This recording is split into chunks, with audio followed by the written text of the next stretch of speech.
So the program today is going to begin with a brief series of comments by Dan Ellsberg. Dan is celebrating 50 years of his freedom after the United States government tried to indict and imprison him for 175 years under the Espionage Act. And 50 years later, we're fighting for the unsuccessful, and Dan has been a free man because mass movement in opposition to the war and in opposition to the idea that telling the truth about wars, including the Vietnam War, was illegal in the United States and counter to the government's, quote, national security interests. I want to say this for the media, which is we're live streaming this. A headline in the papers today reads, amazing, key witness in Assange case admits to lies in indictment. And that is this particular individual who for a very brief time worked with WikiLeaks.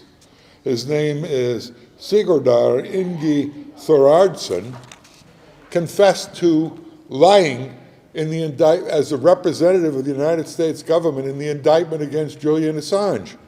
That is, the key person in the case bringing, quote, evidence against Julian Assange has publicly admitted that he was a liar. Edward Snowden tweeted today, that puts an end to the Assange case. That's what we're fighting for. That is, we're fighting for his freedom, for his return to WikiLeaks, a brilliant organization that prints the truth about U.S. policies. Following Dan Ellsberg and Alice Walker, we will hear from the brother of Julian Assange, Gabriel, and then Julian's dad. Both are from Australia. They're part of a national tour of 17 cities that'll end on July 3rd. They came in late June, starting in Los Angeles, and they worked their way across the United States. So we have a jam-packed program. We think we can have all presentations within a half hour. I'd like to welcome the media that is here in person. We have the San Jose community TV station headed covering us by Donna Wallach.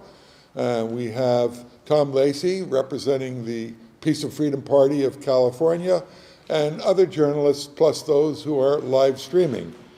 Daniel, along with our next speaker, Alice Walker and Noam Chomsky, are the three co-national chairs of AssangeDefense.org. Let's hear from Alice Walker. Thank you, Jeff. I'm always so moved to hear Daniel Ellsberg, because for so long, many of the peoples in the world have felt that there were no white Americans who actually cared about the people of color in the world who were being destroyed. And it has taken a lot of courage and a lot of determination and a lot of, just everything you can think of that's positive for people to stand and to say that the people you are bombing, the children that you are starving, the rivers you're destroying, are all things that matter. They really matter to us. And so today, as we think about hoping very much to free Julian Assange, my mind is on the peoples of the world and how unless there are people with the courage to stand and say what they see and describe what they know, so much of what we love, so many of the people that we love, so many of the places that we love will just be and continue to be obliterated. So many of them already have been. I went to see Julian many years ago at the embassy in Britain. And I was just, amazed that someone could suffer the isolation, the smallness of the area. I know that later people, I think, chuckled to see Julian on a skateboard in that little tiny space. And they actually tried to pretend that he was having a good time. You see, he's in there and he's skateboarding, and he's having a great time. It's just enough to make you want to throttle people.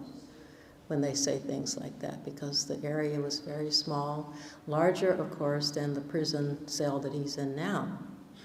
But it was very small. And there he was, there he was, basically working, it seemed to me, a lot. I mean, if there's a workaholism in him, good, because, that would keep you going in confinement, something to do. Many of our people, black people in prison, have been in solitary for up to 40 years with nothing to do. Can you imagine? The cruelty of this should make all of us really, every day, think about the people we live among and the country we live in. It's incredibly cruel. The things that people just, often it seems to me without thinking, do to other people. And they seem, those in places of, the government, they seem to like it when they can just take a beautiful, brilliant, courageous person, the most gorgeous imaginable, and just stick them somewhere, as they used to say, on ice, forever. They love to do this. There are people in this country who love that. Sadists, people who should not be running anything. And that is where we are. I mean, we have people who, if they have a heart, it is so shrunken that nothing will revive it now. And so our job is to do whatever we can to free our people. Julian and so many other people. Mumia's been in prison, I think, for 40 years or almost. And he had to be operated on recently, and they wanted to chain him to his, his operating table. I mean, we're dealing with people who are borderline not people, who really like to cause suffering. And that Julian has stood up to this is really remarkable. I remember when, long ago, the charge against him was that he had molested some women in, I forget which country, but anyhow, I was very skeptical. And so, as you know, later one of the women said that she had lied. But the traps that are set for people who try to be honest and people who tell the truth are enormous hindrances to other people, because you get scared. You think, oh my goodness, if I do something brave, they'll say that I'm, a rapist, I'm a murderer, I'm this and that. But for some reason, I always believed that Julian Assange had an extraordinary conscience.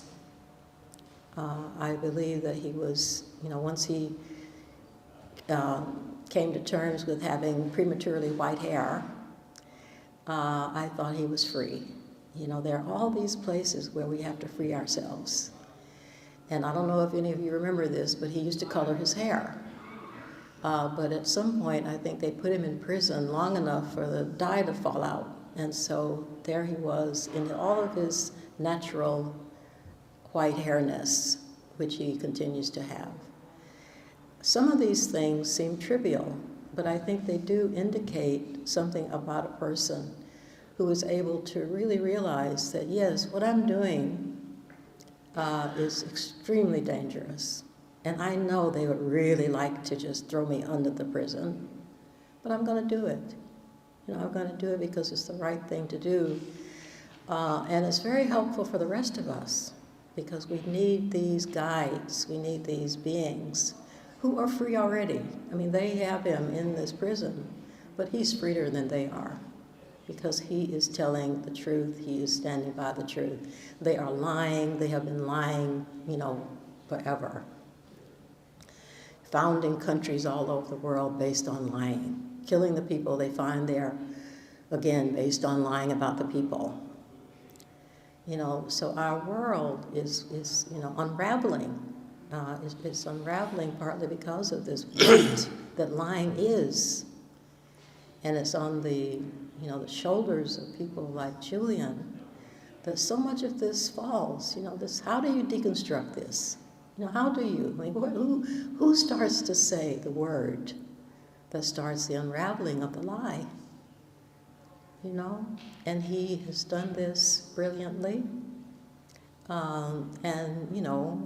He has his own, he's like so many of our sisters and brothers who are leading us, he's himself. He has all his parts. So you'll hear people complaining about this facet of his character and this part of his speech or whatever. But it always comes back to, well, what in fact is he doing? What is he doing? Who is he standing for? And I so want to recognize Chelsea Manning. The two of them, I think, are incredibly important to remember as people together who have stood out on the precipice for all the rest of us and have really done us proud. Thank you.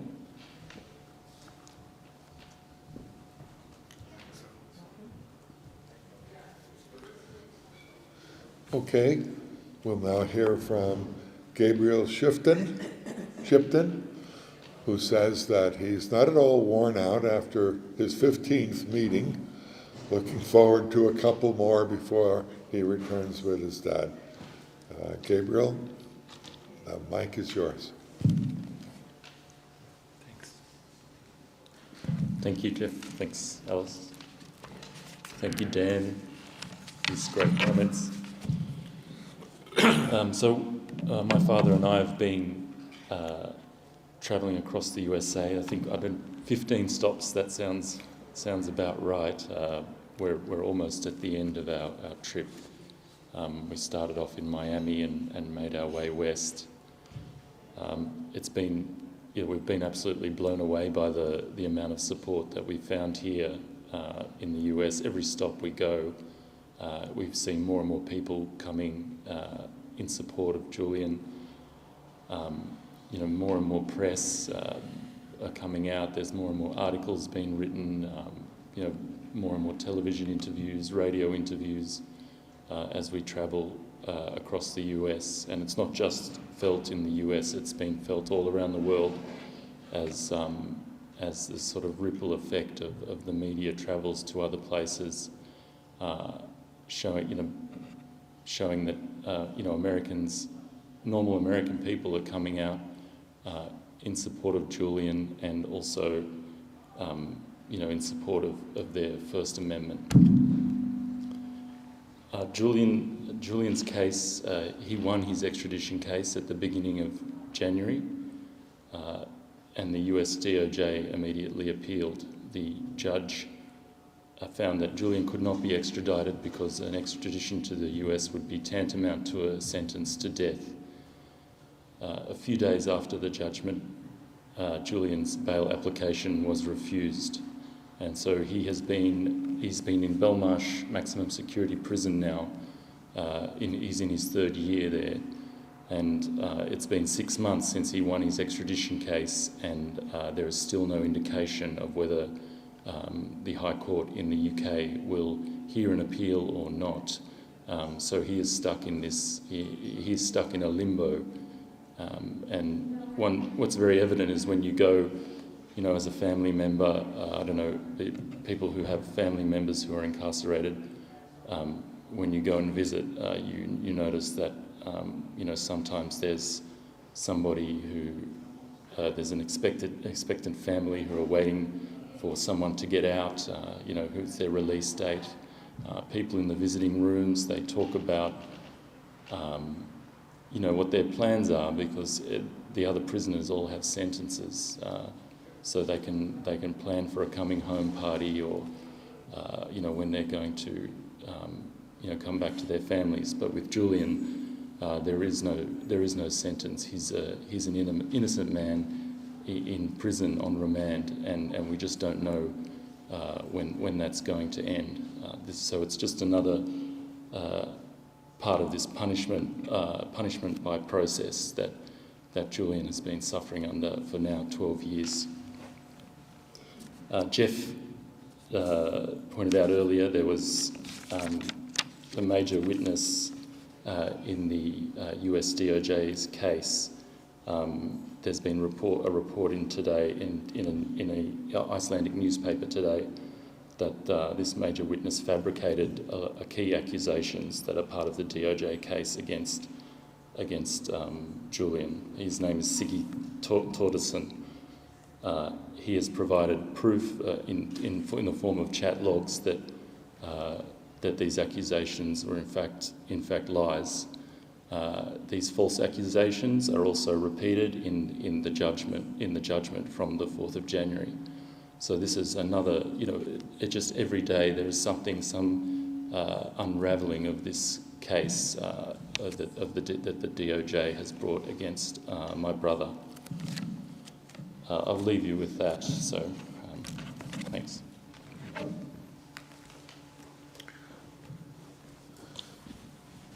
Just think of that for a second. Here you have a key witness providing testimony for the government of the United States on Julian Assange case, standing up and saying it was all a lie. You wonder why the U.S. investigators didn't bother to check it out. We have a 20-page story on it from the Icelandic publication where this guy is from. And as I said, Edward Snowden, who knows of what he speaks, said this is the end of the Assange case. But for the United States government, its national security supersedes anything resembling human rights or democratic rights anywhere on earth. So we will continue this fight to free Julian until he is out of jail, until he is with us in person, and until he can continue his WikiLeaks publication undeterred. Let's hear now from Julian's dad, John Shipton. Welcome. He never looks tired. He keeps on pressing on. John, the stage is yours.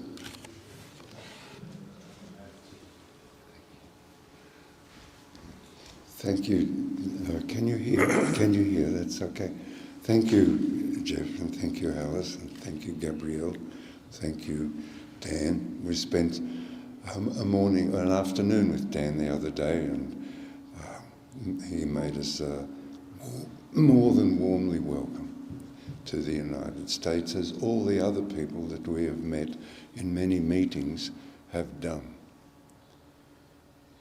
They have brought a great quality to the United States and in our experience in travelling across the country. Try it. Brr, no.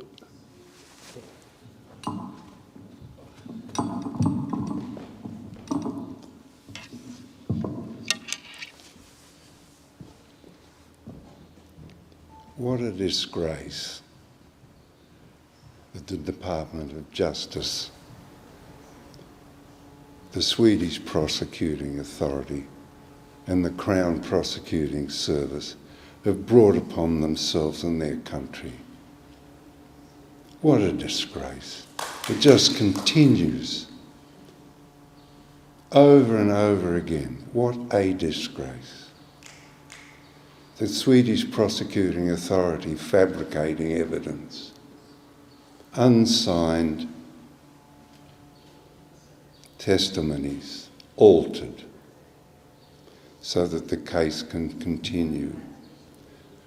Lies from the prosecutor, Marianne Nye, saying you can leave the country, and immediately Julian leaves, issues a red notice from Interpol. The Crown Prosecuting Service solicitor Paul Close, in correspondence with the Swedish Prosecuting Authority, Marianne Nye, conspiring together to bring prejudicial arguments. For example, Paul Close, the Crown Prosecuting Service solicitor, writing to Marianne Nye, "You're not getting cold feet. It would be inadvisable for the Swedish Prosecuting Authority to come to interview Julian in the embassy or use the facilities of mutual obligation, a video conference and a video interview. 4 prosecutors, 9 years, disgrace after disgrace, all of these documented, revealed in FOIs that Stefania Morizzi managed to extract from the Crown Prosecuting Service after case brought against them. I myself went to Gothenburg and picked up 5,127 pages of FOI release from the Swedish Prosecuting Authority. They wouldn't give it to us electronically, so we have to pick up 55 kilograms of paper to take back to London. Disgrace after disgrace, malice after malice heaped on malice. Julian Assange, a 50-year-old publisher, an intellectual of considerable capacity, making constant gifts to those who wish to hear the truth about government actions.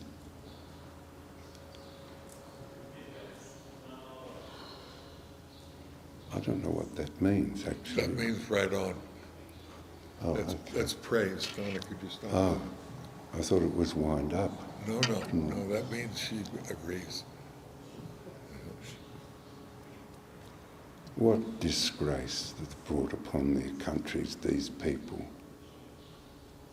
Prosecutors seeking, somehow or other, seeking sadism, adding sadism to their jobs.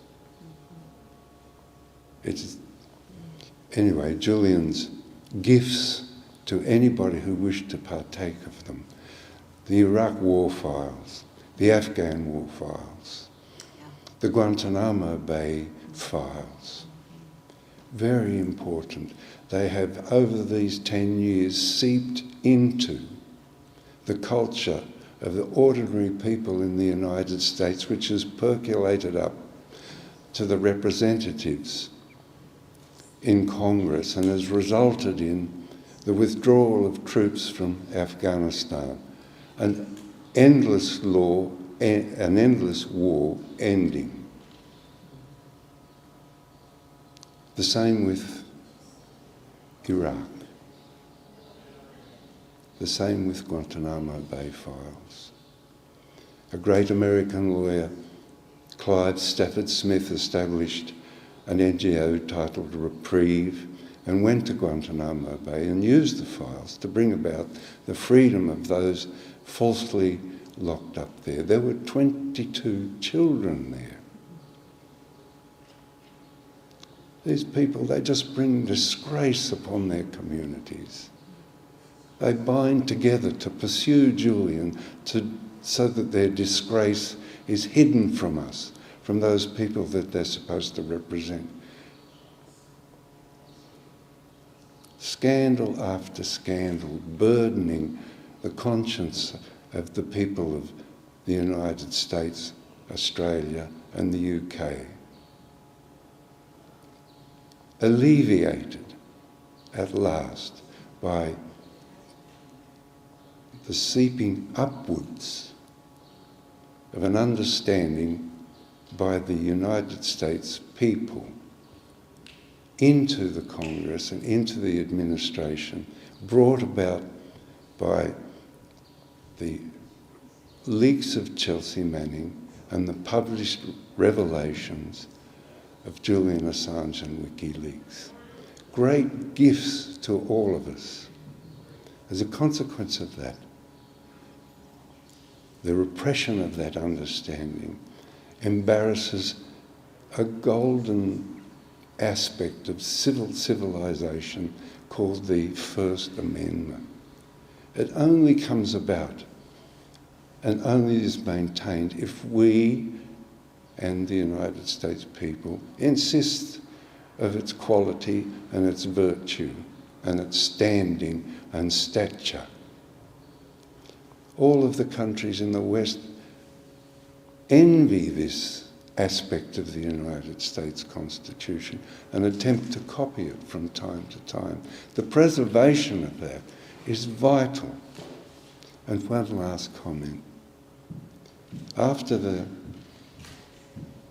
tragedy of the Second World War, the people of the world gathered together and put together a magnificent civil artefact called the United Nations, wherein nations could take their interest and through law negotiate their interests without reverting to warfare. In the last 20 years, that magnificent civil gift has been trampled. And Julian Assange stands as an icon of that. The United Nations Working Group declared that Julian was arbitrarily detained. The report was derided by the Swedish prosecuting authorities, Sweden, the United Kingdom, the United States, Australia, derided. The United Nations Rapporteur on Torture, Professor Niels Melzer of Glasgow University, Professor of Law, wrote a 36-page report outlining, characterised in the end as we are witnessing a slow-motion murder, a report about the psychological torture over a period of 10 years of Julian Assange, consisting of calumnies, mobbing, smears, ceaselessly uttered by the executives of the government of the United States, Australia and the United Kingdom. Disgrace mounted upon disgrace until all you can see before your eyes is a deluge of malice brought to correction by the insistence of the people of the United States.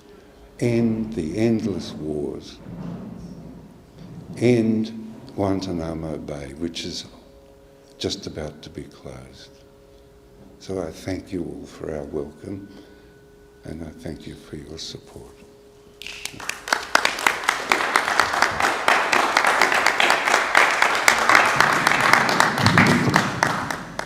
Can you hear me? Is this a little bit better? Yes. Okay. We're going to ask the media if they have any brief questions. We have to prepare for a 2 o'clock rally. We're expecting to fill the hall. So are there questions of any of the panelists? You or anybody else for that matter knows, when was the last time Julian Assange set foot in the United States? Excuse me, When was the last time Julian Assange set foot in the United States?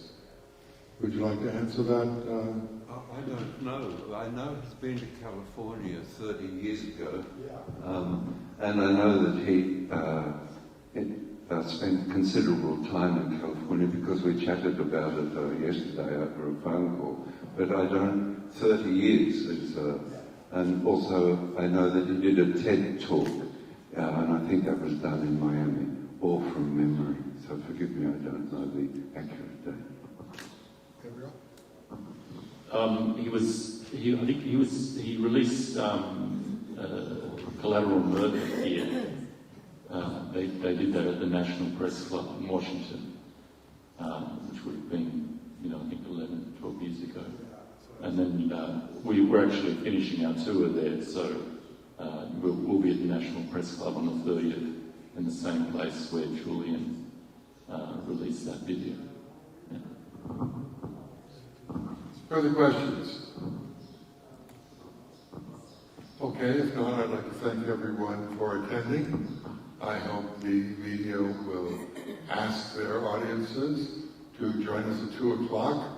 We have the 3 national co-chairs of AssangeDefense.org, Alice Walker speaking, Noam Chomsky, as well as Dan Ellsberg, and messages from Mamia Abu-Jamal, the innocent political prisoner who is a champion of journalism and free speech and against the racist prison industrial complex the mass incarceration system in the United States, where this country imprisons a larger number and percentage of its population in jail than any nation on earth.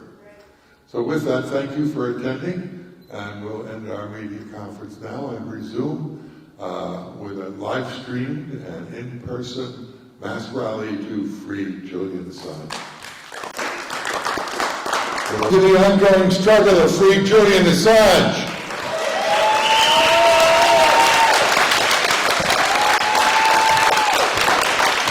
I don't know if you heard the latest news, but there was a front-page article in an Icelandic newspaper that said that in the case brought by the Justice Department of the United States against Julian Assange, the key U.S. witness stood up and said that everything he said was a lie.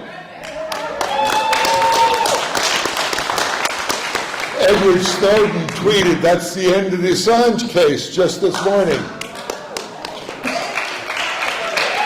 But of course, we know that the struggle to free political prisoners is ongoing, and it depends on our capacity to build a united, massive movement in solidarity with Julian Assange and Mamia and all other political prisoners. So we won't rest until he's free.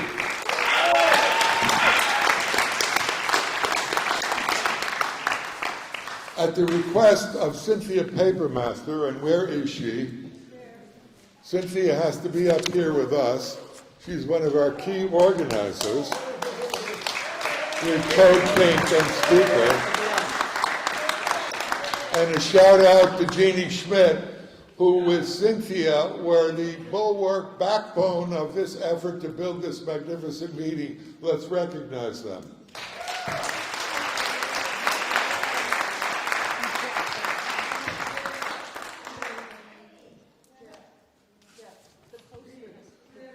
So Cynthia suggested that if you really have the United Front, you have everybody involved. So I'm going to quickly read off the endorsers of this meeting, and if anybody identifies with them, stand up and applaud. The Courage Foundation, San Francisco Bay Area National Lawyers Guild, Mobilization to Free Mamia Abu-Jamal, Black Alliance for Peace, Socialist Action, CODEPINK, Golden Gate Chapter and Nationalists, United National Anti-War Coalition, UNAC, International Action Center, Syria Solidarity Movement, Peninsula Peace and Justice Center, Peace and Freedom Party, Green Party of Alameda County, U.S. Peace Council, Bayon USA, Haiti Action Committee, Berkeley Fellowship of Unitarian Universalist Social Justice Committee, Task Force on the Americas, Mount Diablo Peace and Justice Center, Workers' World Party, San Jose Peace and Justice Center, Women's International League for Peace and Freedom, Defending Rights of Dissent, Meiklejohn Civil Liberties Institute, Santa Clara County Green Party, Project Censored, Veterans for Peace Chapters East Bay, Answer Coalition, which is Act Now to Stop War and End Racism, Party for Socialism and Liberation, and the Bay Area Committee to Free Julian Assange.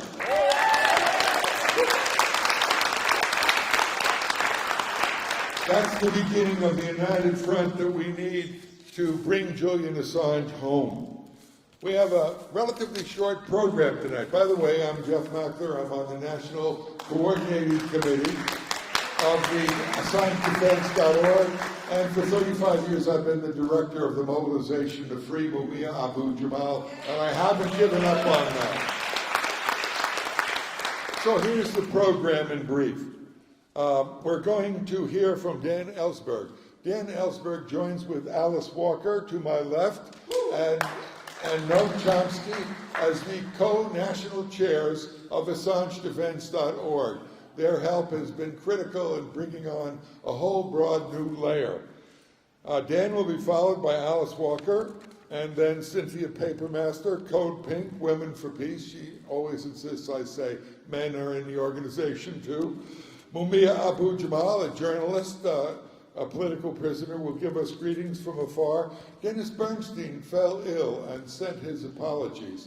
He is the host of KPFA's Flashpoints and has been this meeting a long defender of every just cause and a muckraker par excellence. Joe Lombardo will send greetings. He's the national coordinator of United National Anti-War Coalition.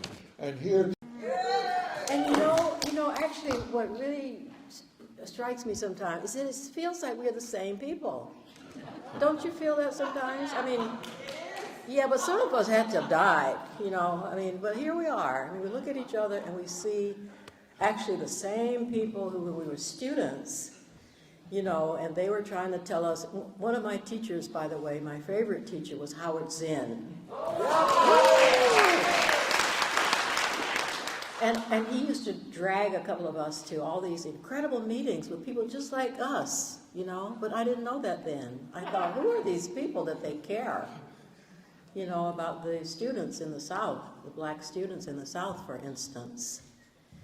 But what is lovely is coming in here today and actually seeing us still where we were. Yeah, that's right, still wanting justice, still finding the, you know, places in the whole system. Why are you doing that? Are you telling me to stop already? You No, right there. Put this up? Support. I agree with you. Oh, well. Okay. Some people do this. Anyway, so I'm very happy to be here with John Shipton and Gabriel, and I would like very much at some point to see Gabriel's namesake, who is little Gabriel, Julian Assange's son, one of his children. There's something so incredibly moving to me and hopeful to know that Julian Assange has actually children, has a partner, has, one hopes, very happy days. Because it says something about the spirit that we need as we continue to struggle against some of the most evil things on this planet. Amen. And I've noticed this same kind of, it's indefatigable energy of love and compassion and smarts in Mamia Abu-Jamal, who you'll be hearing later, who has a kind of humor, actually. Because, at some point, I suppose, you have to have some humor, or you just die. I've gone to visit both of these incredible men in prison. When I went to visit Mamia the first time, just before coming out of, wherever they were keeping him, they made him go through all of these incredibly dehumanizing exercises to prove he didn't have weapons. I mean, like, how could he? He was completely chained. And also, I think the same with Julian. There is this sense of, having your self-respect, having your own sense of what is right to guide you, which is what I feel is possibly true of the people in this room, that somehow something guided you here, something let you know that you could not sit by and watch this man die, basically, in prison, when we could together possibly free him. And it's not impossible. I mean, the thing about optimists, the thing about optimists is that often they say about us that we are just, crazy.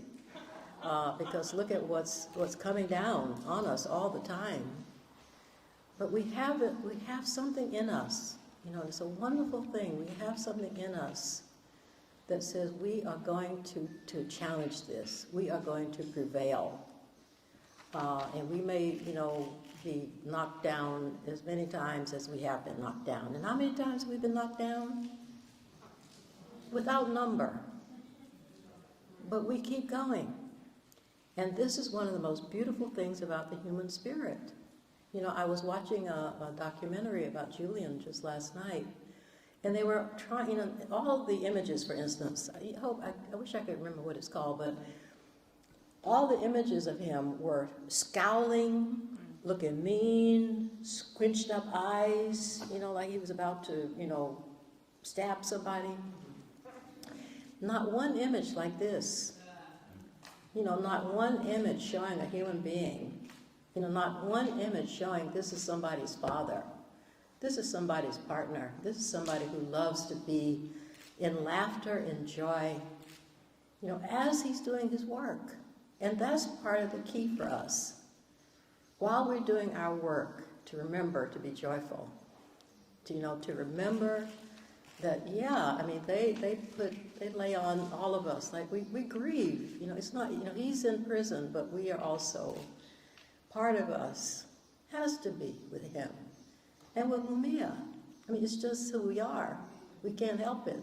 But at the same time, we understand that what they are struggling for is our joy, is our ability to feel, gratitude for being able, like today, to come together and to make it be known to anybody who can listen or who can tune in.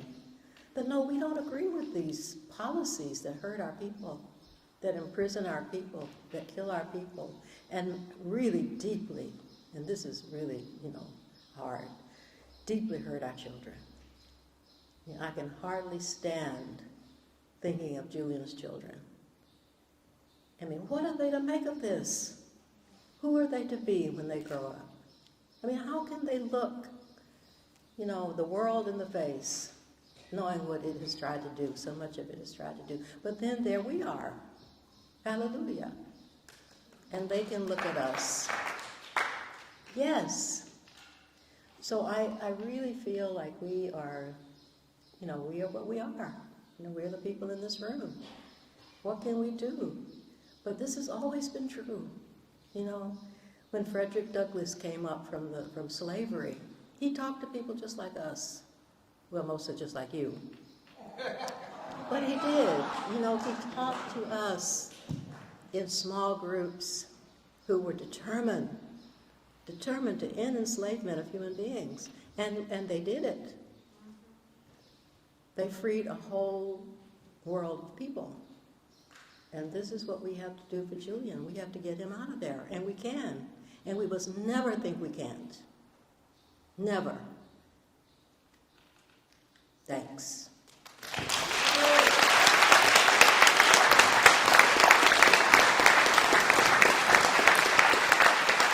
Thank you, Alice Walker. How many of you remember Kevin Zees and Margaret Flowers?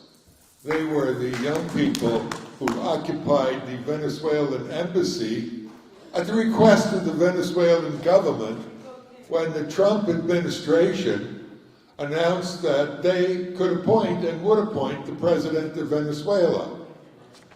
And they charged Margaret and Kevin with horrendous crimes, and we organized 8 meetings in the Bay Area. We raised thousands of dollars, and guess what? We won. We brought them home. And now, the U.S. government, on June 12th, 2020. It's Biden and Merrick Garland, our Attorney General, our Attorney General, who are responsible, and we can move them. We have to. Dear Attorney General Merrick Garland, I'm firmly opposed to the extradition of Julian Assange to the United States, where he is facing 18 charges under the Espionage Act and could be sentenced to up to 175 years in prison. I call on you to drop extradition proceedings. Assange's alleged crimes date back to 2010, when the organization he founded, WikiLeaks, transmitted documents to media outlets including Le Monde, The Guardian, and the New York Times. The documents, which were provided to WikiLeaks by whistleblower Chelsea Manning. And we should thank Chelsea Manning. Chelsea Manning risked her life. She risked her life and she survived due to us, due to what we did to stand behind her. And she's free today, and the same thing for Julian. So back to this. Chelsea Manning provided 250,000 U.S. diplomatic cables and U.S. Army reports about military operations in Iraq and Afghanistan, exposed cases of torture, abduction, and disappearances. How many people here have seen the Collateral murder video? Yeah. If you've seen that, and it's so horrible to watch, you wish you hadn't seen it, because the United States military shoots down innocent people in the streets in Iraq, including children, including journalists. And Afghanistan, everywhere. Syria. Yeah. So, thank you, Chelsea Manning, and thank you, Julian Assange.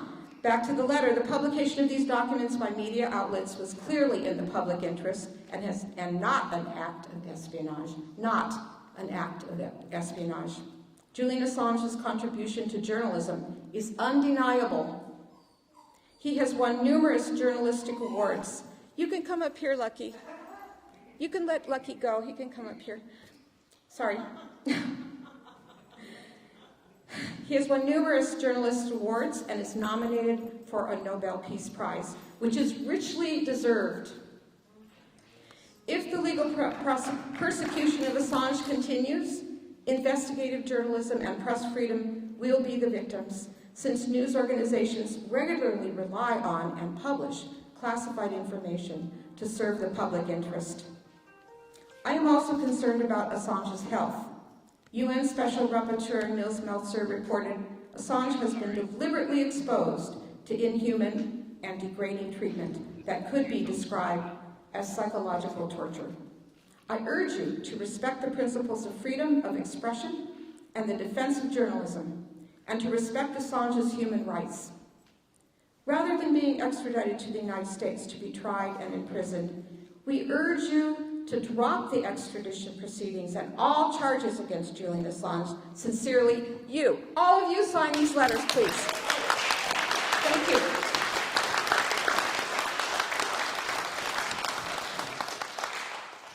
When you invited Lucky up here, did he have speaking rights? He doesn't say anything, but he's a wonderful dog. Okay, I'm sorry for the interruption. That was Nathan Fuller, who is the executive director of the Courage Foundation and Assange Defense. We're live streaming the event, but we lost the video, so he called, and we're working on that technological problem so we can blast this all over the country and the world.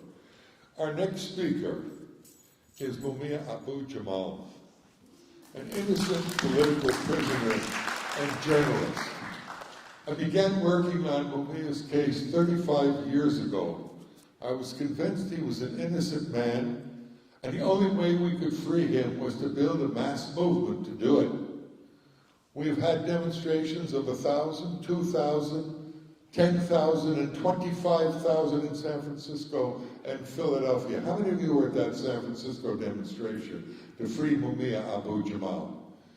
We thought we had lost the case in the court, but the struggle continued, and we were able to get Mamia back into court on the grounds that the Supreme Court ruled that you can't be a prosecutor and a judge in the same case. And Ron Castillo prosecuted Mamia's case, became a Supreme Court judge, refused to recuse himself, and voted to execute Mamia Abu-Jamal. All the issues that he litigated are back in court. We're fighting for Mamia's freedom. In Philadelphia, the racist cop who became mayor, Frank Rizzo, had his statue taken down and replaced by a Move Mamia banner. So with that, let's hear from Mamia Abu-Jamal, an innocent political prisoner, and we want to bring him home. The author of the new book, WikiLeaks, The Global Fourth Estate, History is Happening. Make history with us today. Now, welcome, Ms. Omer.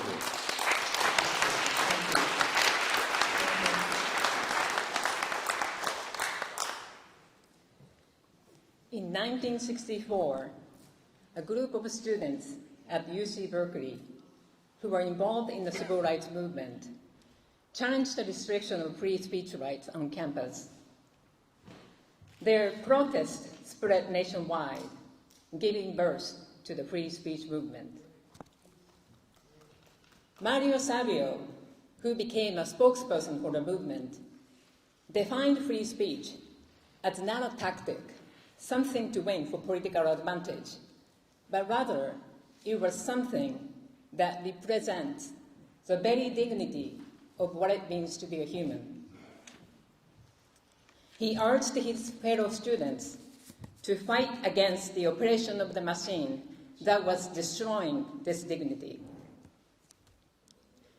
Over 50 years later, in spring of 2010, we've seen a flame of free speech rekindled on the internet.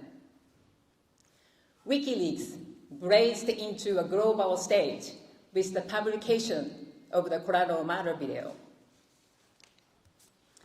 Uncensored images of modern war depicting US military airstrikes killing innocent civilians, including Reuters journalists, in a suburb of Iraq, let people around the world see the faces of real victims of the US war on terror. WikiLeaks' publication of the Iraq war logs revealed the existence of an estimated 15,000 civilian casualties that were previously unknown. It has restored the dignity of those victims of senseless war. From the Icelandic Revolution to the Arab Spring and the Occupy movement, empowered by the WikiLeaks publications, ordinary people around the world began to take the course of their life into their own hands. Julian Assange and whistleblower Joshua Manning took tremendous risk to stop the machine of US imperialism. They sacrificed their personal liberty so that we can create a truly democratic society in which each person's dignity is respected. Stopping the US government's effort to extradite Julian is the first and very important step of creating a just society. And it requires our uncompromising courage. Standing up for Julian's freedom is to stand up for our right to free speech. It is to stand up for our own dignity. May each of us find strength within ourselves to defend the heart of what it means to be human.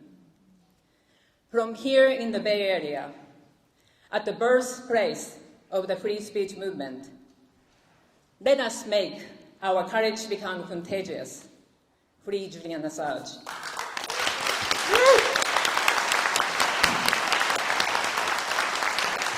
For his brother's freedom, let's give a warm welcome to Gabriel Shipton.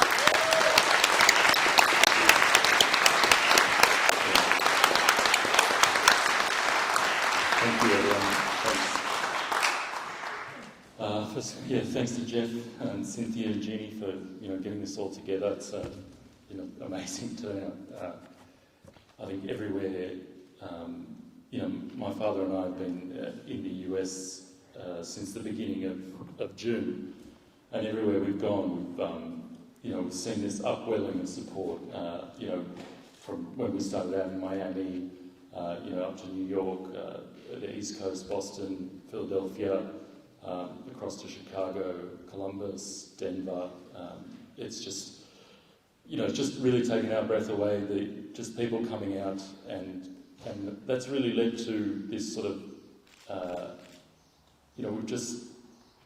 there's been 30 or so articles since we started talking about Julian's case again. We've been on national news channels talking about Julian's case, dozens and dozens of local radio shows as we've travelled across the country. So, it's really, for something that nobody was talking about, a few months ago.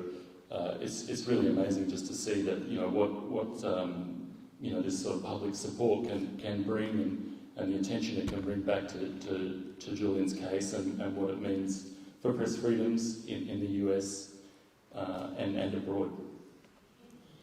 So I'll just update you. So Julian won his extradition case in January.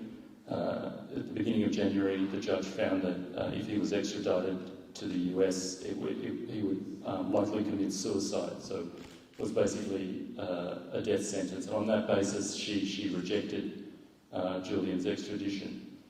The US DOJ immediately appealed that decision or signalled their intention to appeal.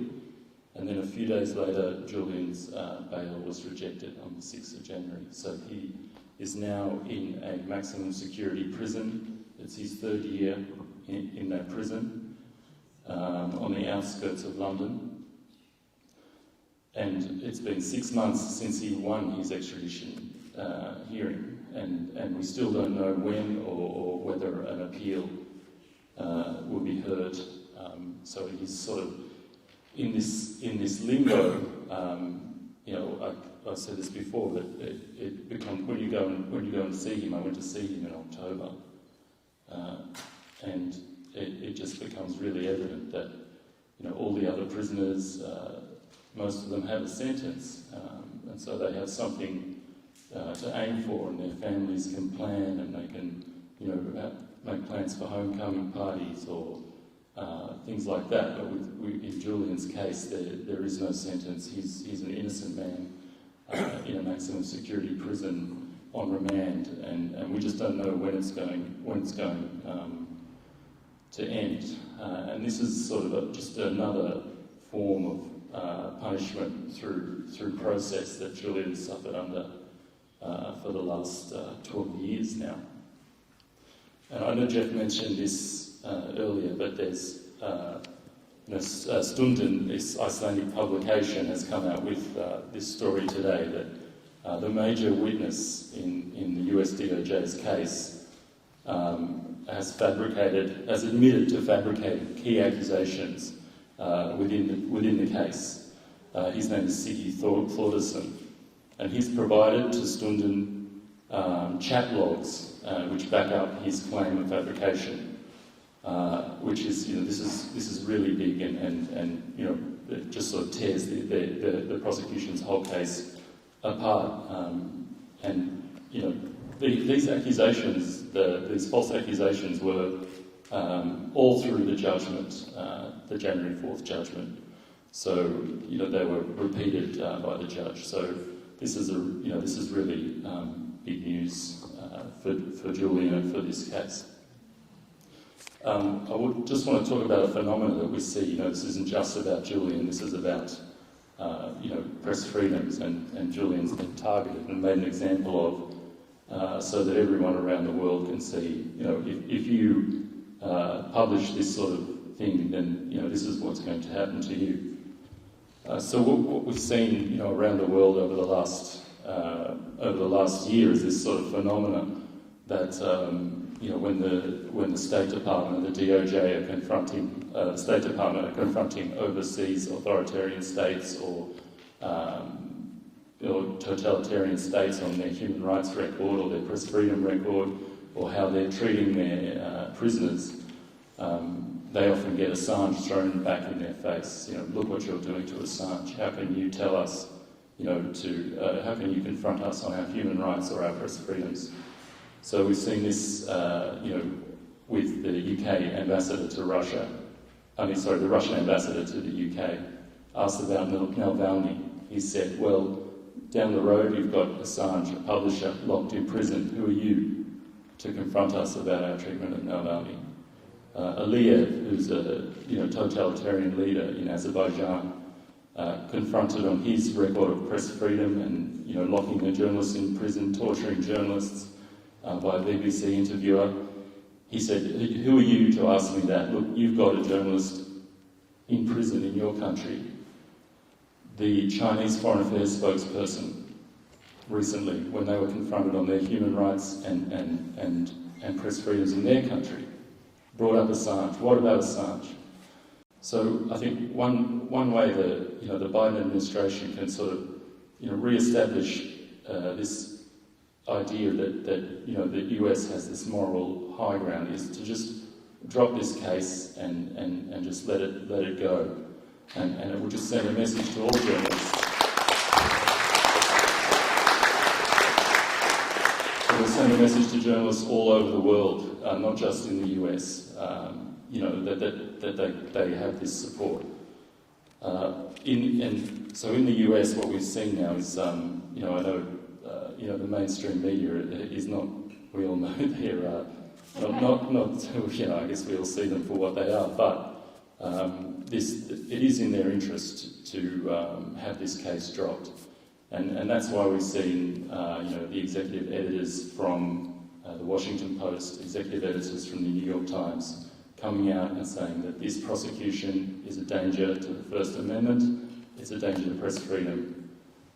We're seeing that because they have to consider when they have a story that comes on their desk, a national security story, that they now have to consider, will this story land me an espionage prosecution? Will my journalists have an espionage prosecution if we publish this story? And that has a flow-on effect. So now we have the people who bring us these revelations, so say the Chelsea Manning of now, or a future Chelsea Manning, or Edward Snowden, they have to consider before they decide that they want to bring this information to us, how are they going to deliver it to us? They won't, if they take it to the New York Times, if they take it to the Washington Post, they know that these people cannot publish without the threat of an espionage prosecution. So it has this flow-on effect for all these revelations that have been brought to us over the years. So I just want to leave you with that, and a big thank you for everyone's generosity as well. That's absolutely incredible, amazing. And thanks again to all the organisers, and thank you.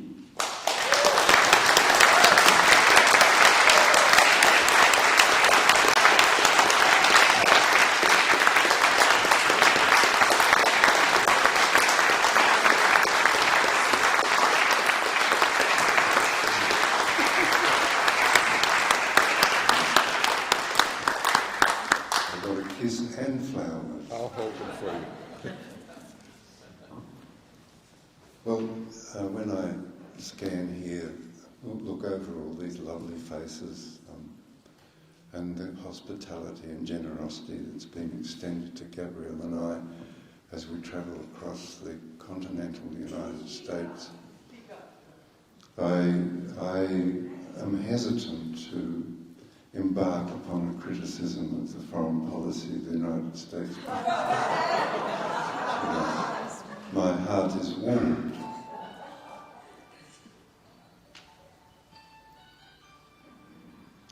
You saw that Jeff and Gabriel mention Ziggy in Iceland, the FBI witness.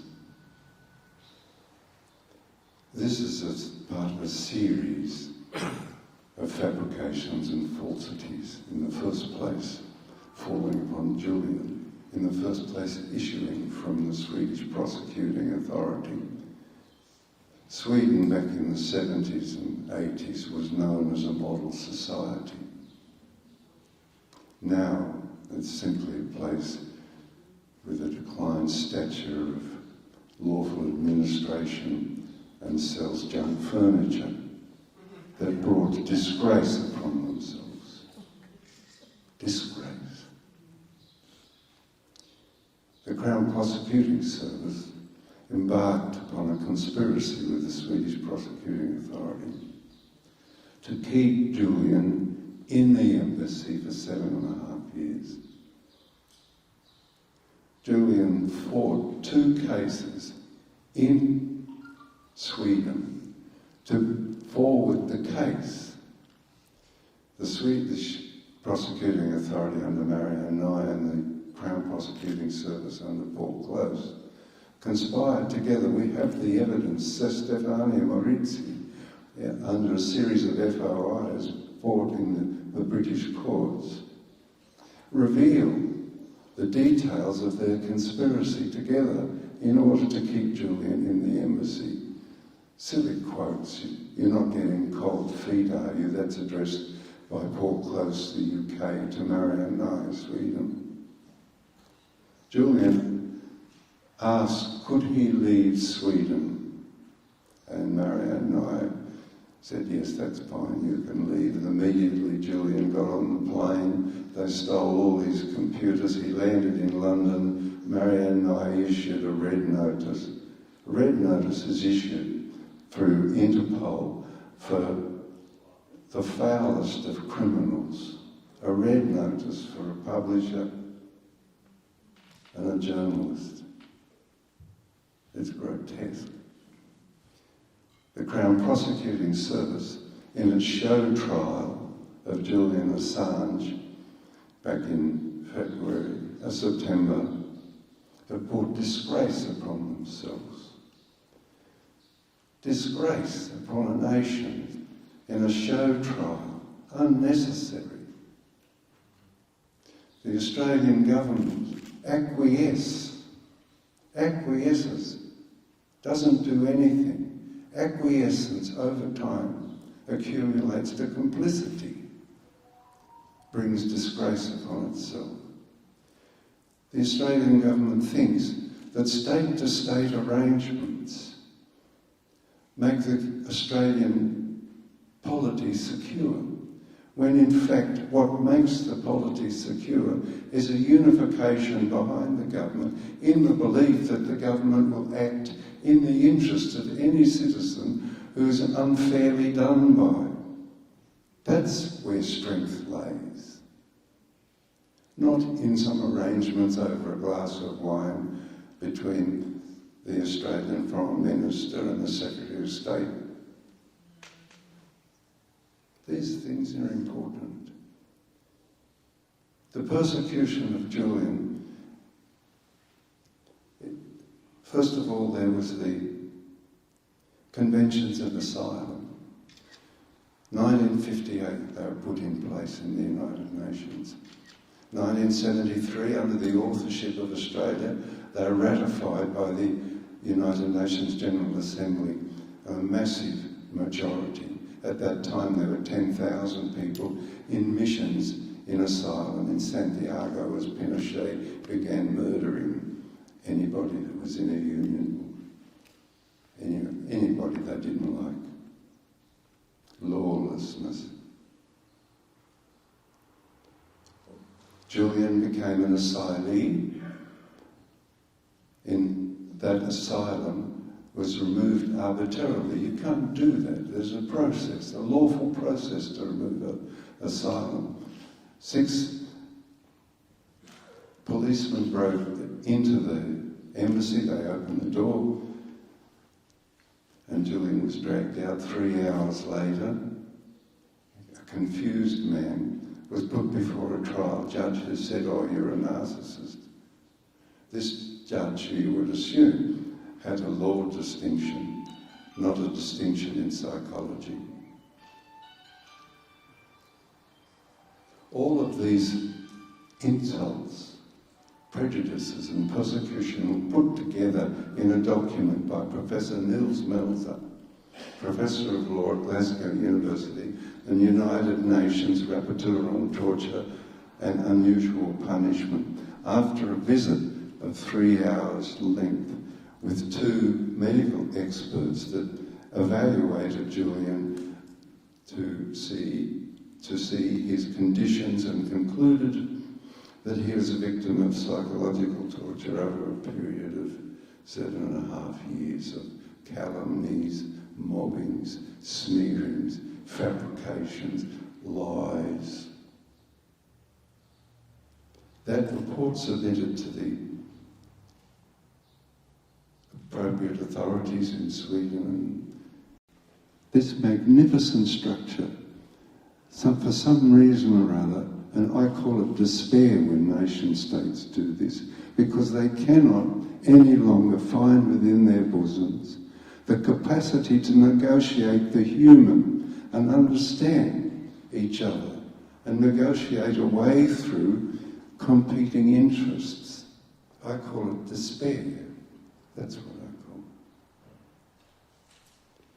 Julian Assange and Chelsea Manning released, as has been mentioned, the diplomatic cables, the Iraq War files, the Afghan War files, 10 years ago, the Guantanamo Bay files. The great American lawyer Clyde Stafford Smith, a man with a giant heart, put together an NGO called Reprieve and went to Guantanamo Bay armed. He was armed with those cables. They're all in searchable form. Any of us can go online and search those cables, 250,000 of them, plus the Kissinger cables, and evaluate for ourselves and declare amongst each other and our friends and companions and raise the level by so doing of our that's the CIA. No. Raise the level of our understanding and consequently improve. That must be the FBI. Consequently improve the quality of governance.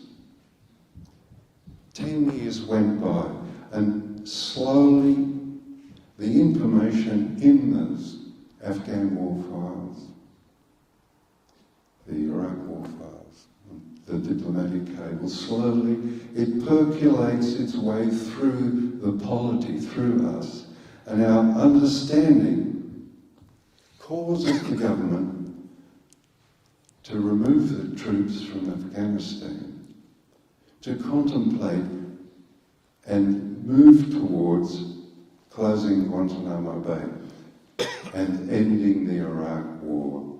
The Iraq War, how did that end? One of the cables described a circumstance in 2006 where a group of American soldiers, I don't much like accusation, so I don't want to burden those men's conscience any further. Occupying forces, they're pacifying a country that's resisting, are always in a state of extreme agitation and fear. In particular, in Iraq, the IEDs would blow their testicles off because they explode upwards. It's not much fun, you know, and they lose their legs.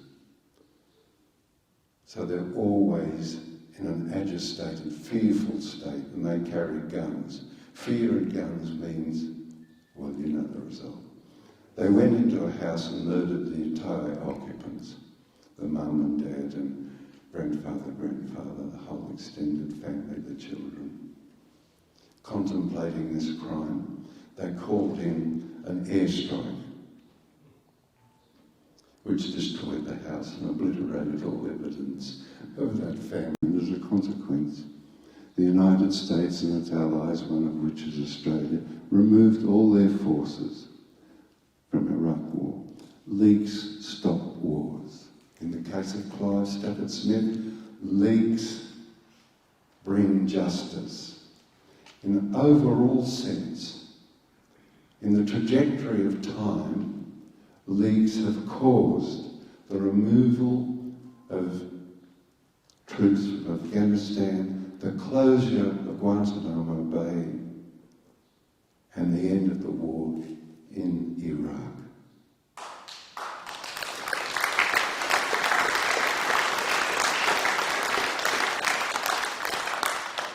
Now that congratulations not only goes to Julian Assange and Chelsea Manning and the staff of WikiLeaks, it goes to yourselves because it's your understanding that causes the government its anxiety and to close and end these wars. That is our understanding. What rough beast, its hour come round at last, slouches towards Bethlehem to be born.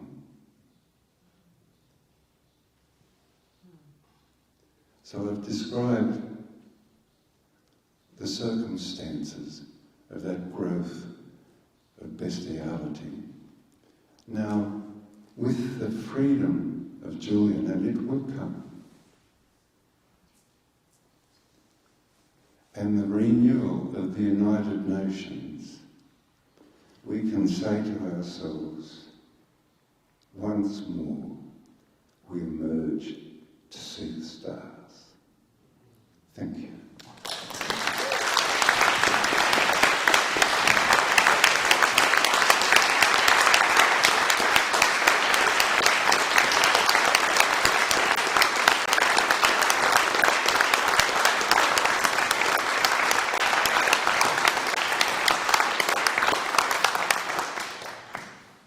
Thank you so much.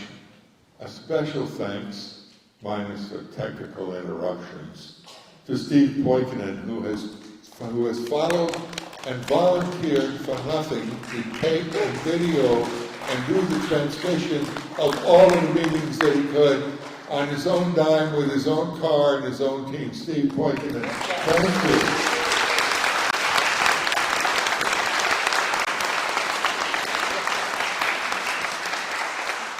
Okay, I want to say something else.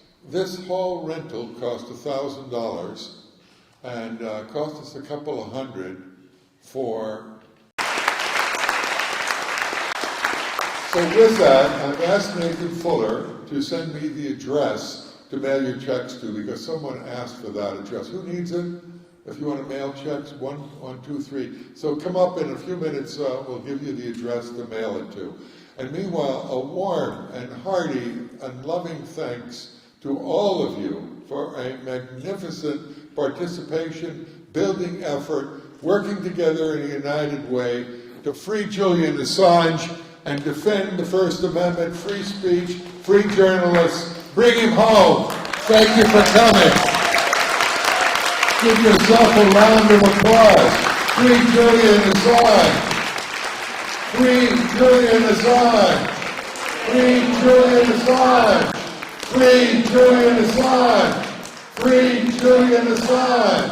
Free Julian Assange! Thank you. I forgot, sign the mailing list if you want to continue to be involved. And we'll call it a day, an hour and 40 minutes, minus 15 minutes that Alice Walker was late for.